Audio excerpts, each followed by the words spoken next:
El Kybalión, por Hermes Trismegisto. Voz, Hermano Lobo. Capítulo número 6. La paradoja divina.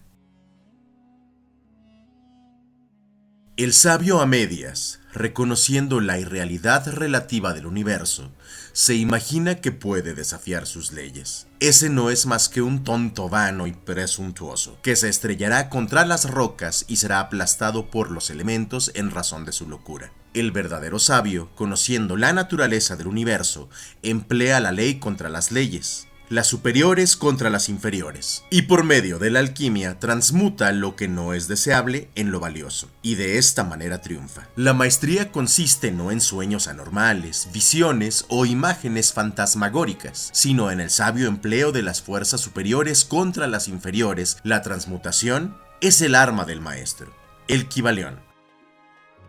Esa es la paradoja del universo, la que resulta del principio de polaridad, principio que se manifiesta cuando el todo comienza a crear. Aunque para todo infinito, el universo, sus leyes, sus poderes, su vida, sus fenómenos, son como cosas contempladas en el estado de meditación o en sueño. El universo debe ser tratado como real, y la vida, las acciones y los pensamientos deben estar basados en ello. Acordemente, si bien se tenga un claro conocimiento y realización de la verdad superior, cada uno respecto a su propio plan y leyes. Si el todo hubiera imaginado un universo real, sería desastroso para este, porque entonces no podría ascenderse de lo inferior a lo superior. El universo se habría convertido en una cosa fija, inmóvil, y el progreso resultaría imposible. Y si el hombre, por su parte, debido a su media sabiduría actúa y vive y piensa en el universo como si fuera un sueño, así se convertirá efectivamente para él. Y al igual que un cadáver que caminase, se encontrará dando vueltas y más vueltas en un círculo, sin hacer el menor progreso, y siendo forzado por último a despertarse y vivir por las leyes naturales que él hubiera olvidado.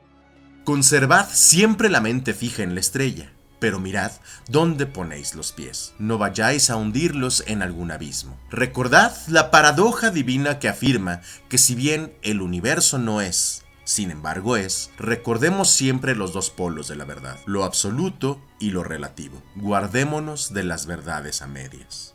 Lo que los hermetistas conocen como la ley de la paradoja es un aspecto del principio de polaridad. Las escrituras herméticas están llenas de toda clase de referencias respecto a esta paradoja que se descubre en todos los problemas de la vida y del ser. Los instructores están siempre batallando para impedir que sus estudiantes omitan el otro lado de cualquier cuestión, y sus recomendaciones se dirigen especialmente a los problemas de lo absoluto y de lo relativo, que tanto confunden a los estudiantes de filosofía y que obligan a tantos a obrar y a pensar contrariamente a lo que se conoce como el sentido común.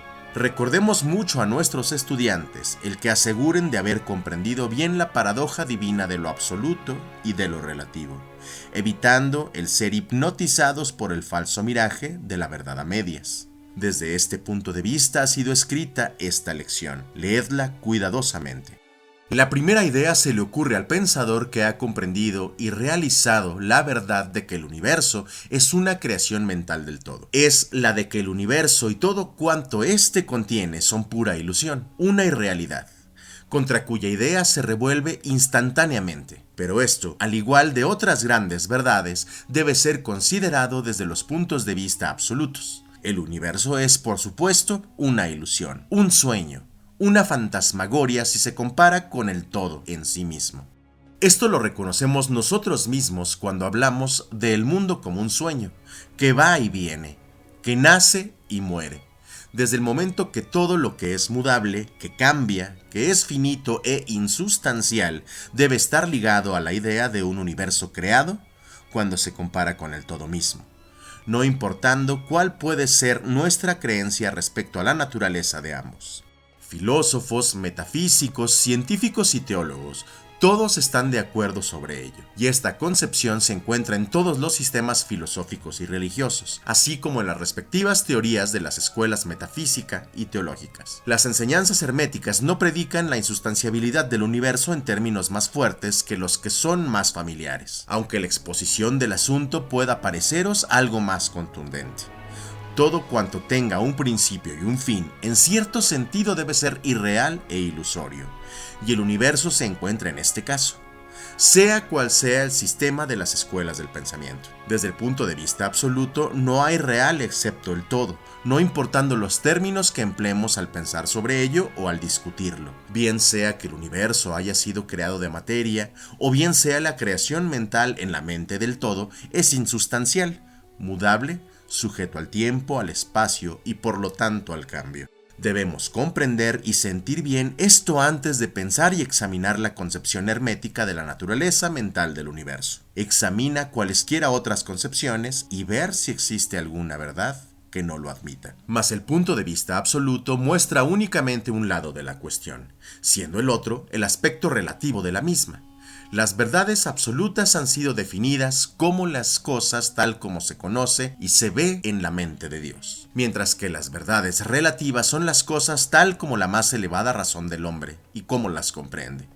Y de esta manera, mientras que para el todo el universo debe de ser ilusorio e irreal, un simple sueño o resultado de la meditación, sin embargo, para las mentes finitas que forman parte de este universo, y mirando a través de las mortales facultades, el universo es ciertamente real y así debe ser considerado. Al reconocer así el punto de vista absoluto, no cometeremos el error de ignorar o negar los hechos y fenómenos del universo, tal como se nos presentan ante nuestras facultades mortales. No somos el todo, hay que recordarlo. Para emplear ilustraciones familiares, podemos reconocer el hecho de que la materia existe para nuestros sentidos, y haríamos muy mal si así no lo reconocemos.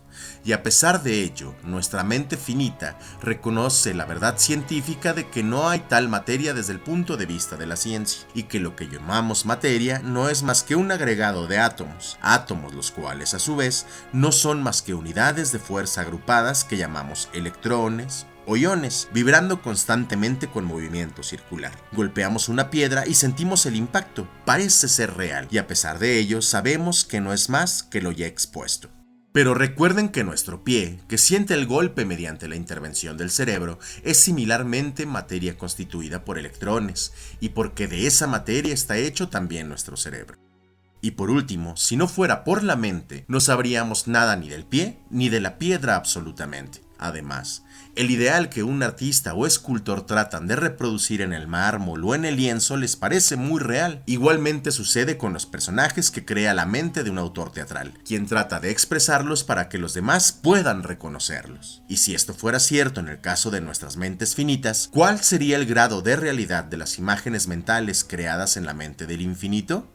Para los mortales, este universo de mentalidad es ciertamente muy real. Es el único que jamás podremos conocer, aunque nos elevemos de plano en plano, cada vez más alto. Para que lo pudiéramos conocer de otra manera por experiencia actual, tendríamos que ser el todo mismo.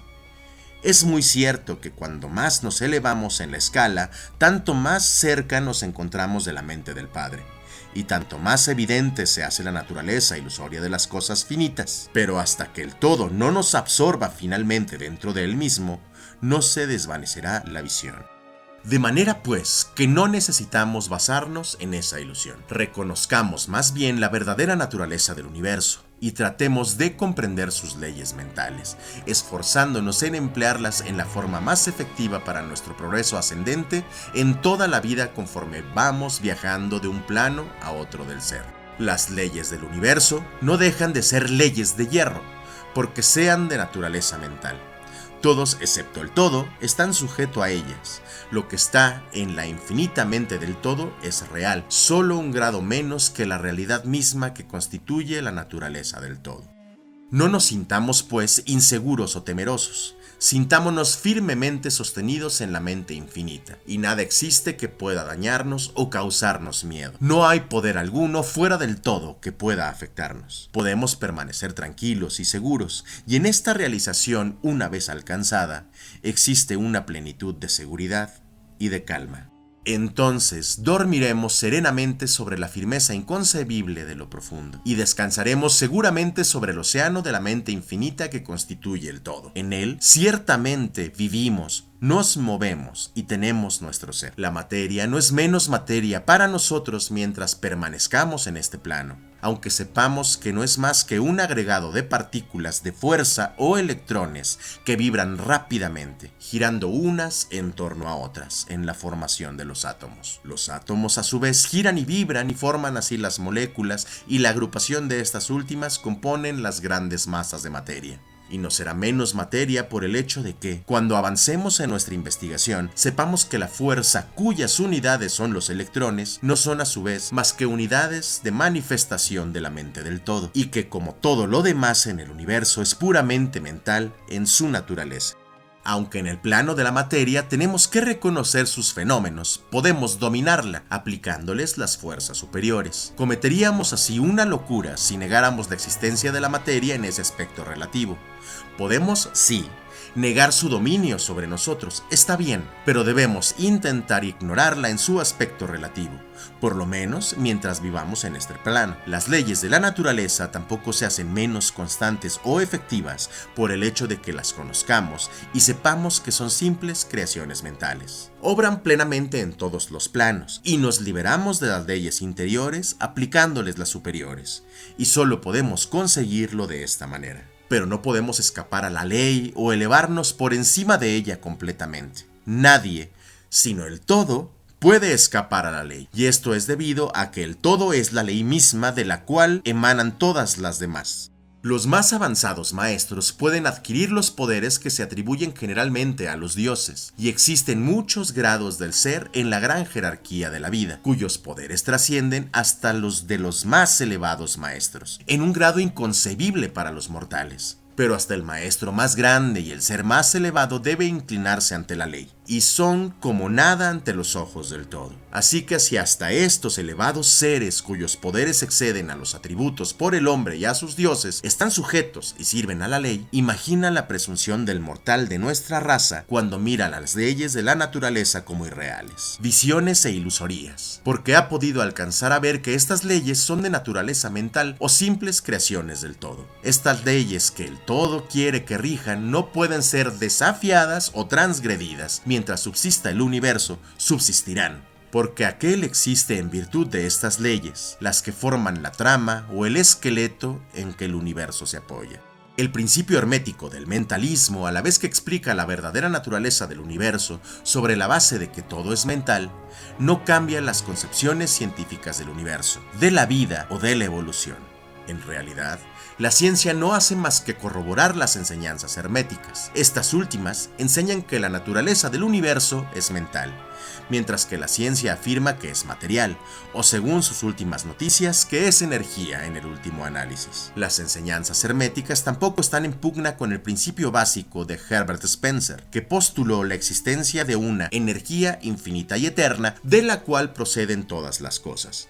En realidad, los hermetistas reconocen en la filosofía de Spencer la más elevada expresión de las obras, de las leyes naturales que jamás se promulgarán, y creen que Spencer era una reencarnación de algún antiguo filósofo que vivió en Egipto millares de años hace, y que más tarde vivió como Heráclito, el filósofo griego que viviera en el año 500 a.C., y consideran su doctrina como la energía infinita y eterna. Como de acuerdo con las enseñanzas herméticas, siempre con el agregado de que esa energía es la mente del todo.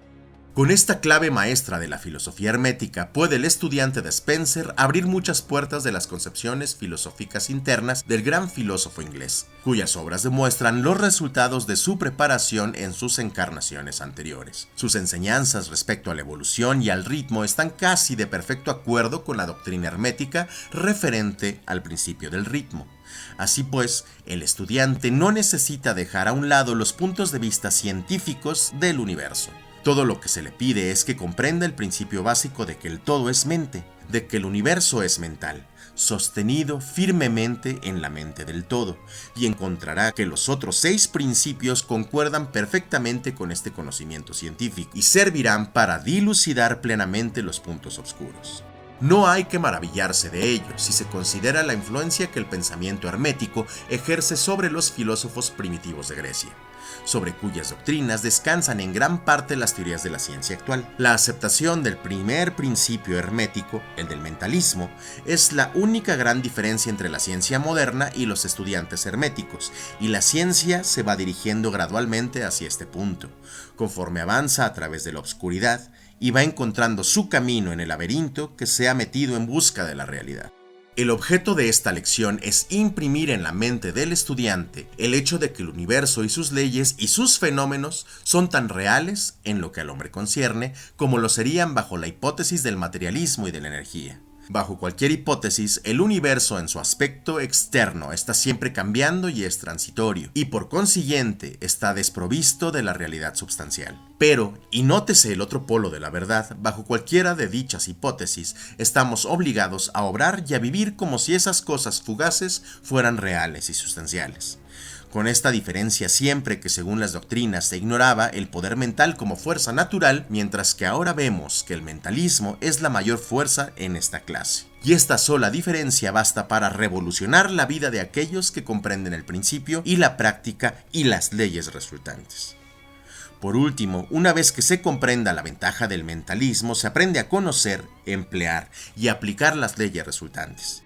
Pero no se caiga en la tentación que, según indica el Kybalión, acerca al medio sabio que lo hace hipnotizarse por la aparente irrealidad de las cosas, siendo su conciencia que camina de un lado a otro soñando, viviendo en un mundo de ensueños, ignorando la vida diaria y su trabajo, siendo su final que se destrozará contra las rocas y se disolverá en los elementos, en razón de su locura. Más bien seguid el ejemplo del sabio que la misma autoridad indica. Úsese la ley contra las leyes, lo superior contra lo inferior, y por el arte de la alquimia, transmutar lo que no es deseable en lo estimable, triunfando de esta forma.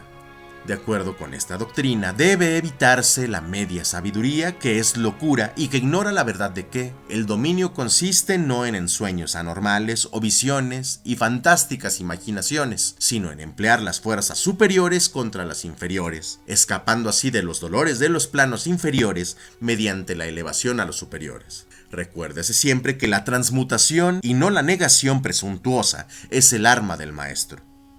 Las citas antedichas pertenecen al Kybalión y son muy dignas de tenerlas siempre presentes. No vivimos en un mundo de sueños, sino en un universo que, si bien es relativo, es real, por lo menos en lo que concierne a nuestra vida y obras.